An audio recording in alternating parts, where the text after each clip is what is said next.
Morning chums, how's it going? I thought I'd make a quick video because, unbeknownst to me, the shite you see on the BBC does have a lot of fans. So I thought, I won't retire it. I'll start it up again next Sunday and I'll try to clean it up a bit. I'll think of a snippy title if anyone wants to come up with one for my weekly BBC News Roundup that doesn't involve expletives in the title. And I shall resurrect it from beyond the grave. I can't do a full one this week because every night I come in and I sit down for half an hour and I go through the news of the day. You know, makes me sound like a boring old granddad, but that's what you do when you're in, your teens and your 20s are for the titty bars.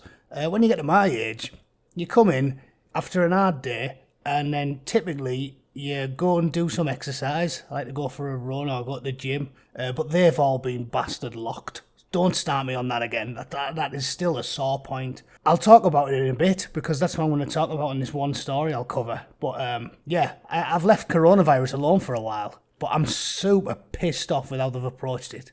And they've locked all the gyms again out here.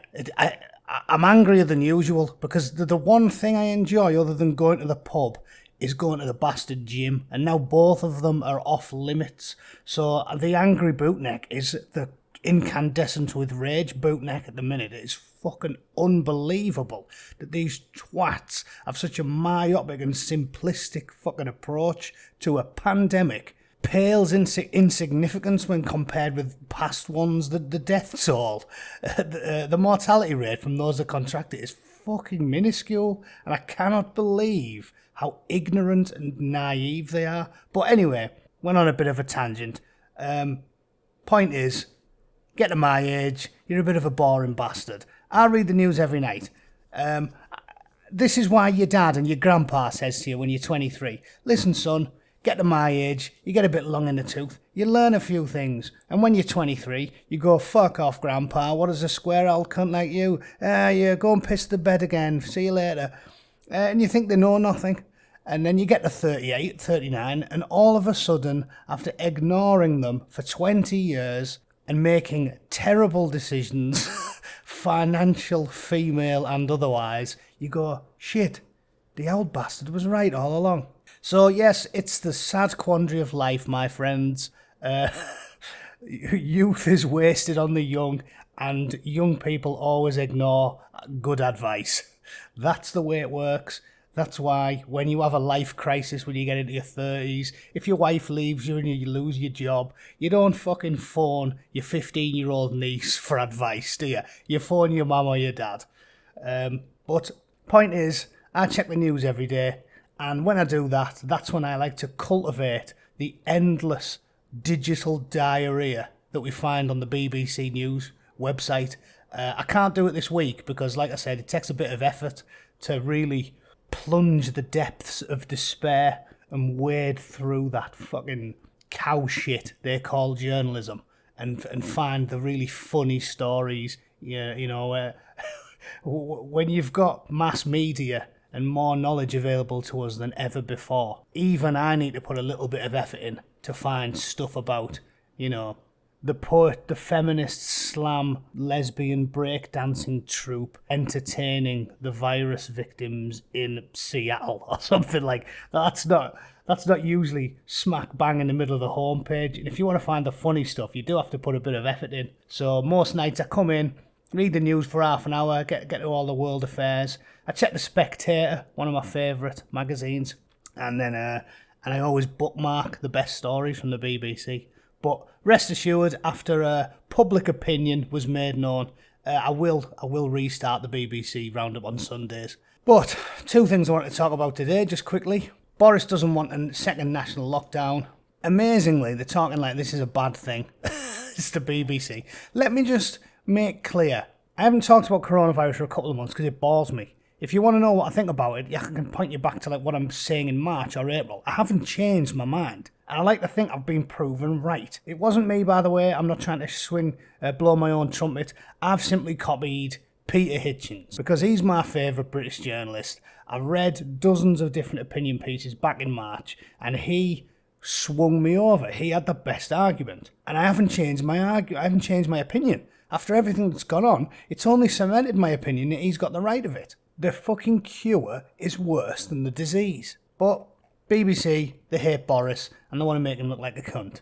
So it says, speaking of the Sunday Telegraph, the PM compared the option of a nationwide shutdown to a nuclear deterrent, saying he does not think the country will be in that position again. But as the UK's chief scientific advisor said, there is a risk such measures could be needed as winter approaches. Well, fuck that guy. We've already established that the chief scientific advisor knows jack shit. I mean, seriously, I'm not some sort of anti-vaxxer. I'm not. I'm a man of science, but I read every side of the argument and I come to a conclusion on each individual issue. And what have we learned from this? We've learned that they told us kids were immune, then they weren't immune, then they were immune, then they were super spreaders, then they weren't super spreaders, then they were, then they weren't, now they are again. Nobody fucking knows. It's a new thing. The science is still up in the air and nobody seems to know what the fuck is going on. So if that's the case, the only logical thing to do is to carry on business as usual. That's my position. Closing the economy does not come without a price. And I can point at hundreds of different metrics to prove how tits up it's gone since we started locking everything.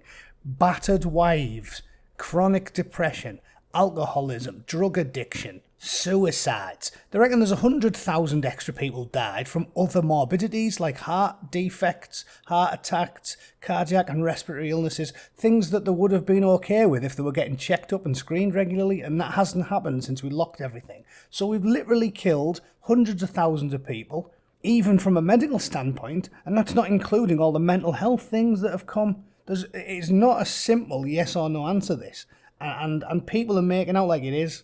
The cure is worse than the disease. I think that. Look at the fatality rates from the disease to normal, healthy people.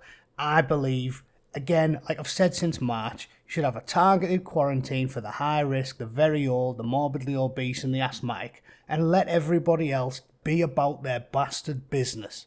But anyway, BBC cracks on with some fear-mongering. It's put together areas on the coronavirus watch list graphic for you there, and the latest changes in England.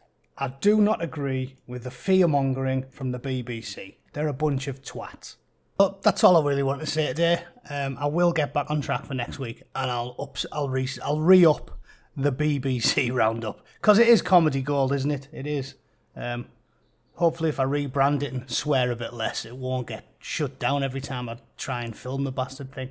Because it is extremely annoying when you spend 3 hours making and editing a video and then nobody sees it. So that's that. I'll get back on it next week. Thanks for letting me know and keeping me in the loop. Don't forget to do me a favour and share my videos when you can.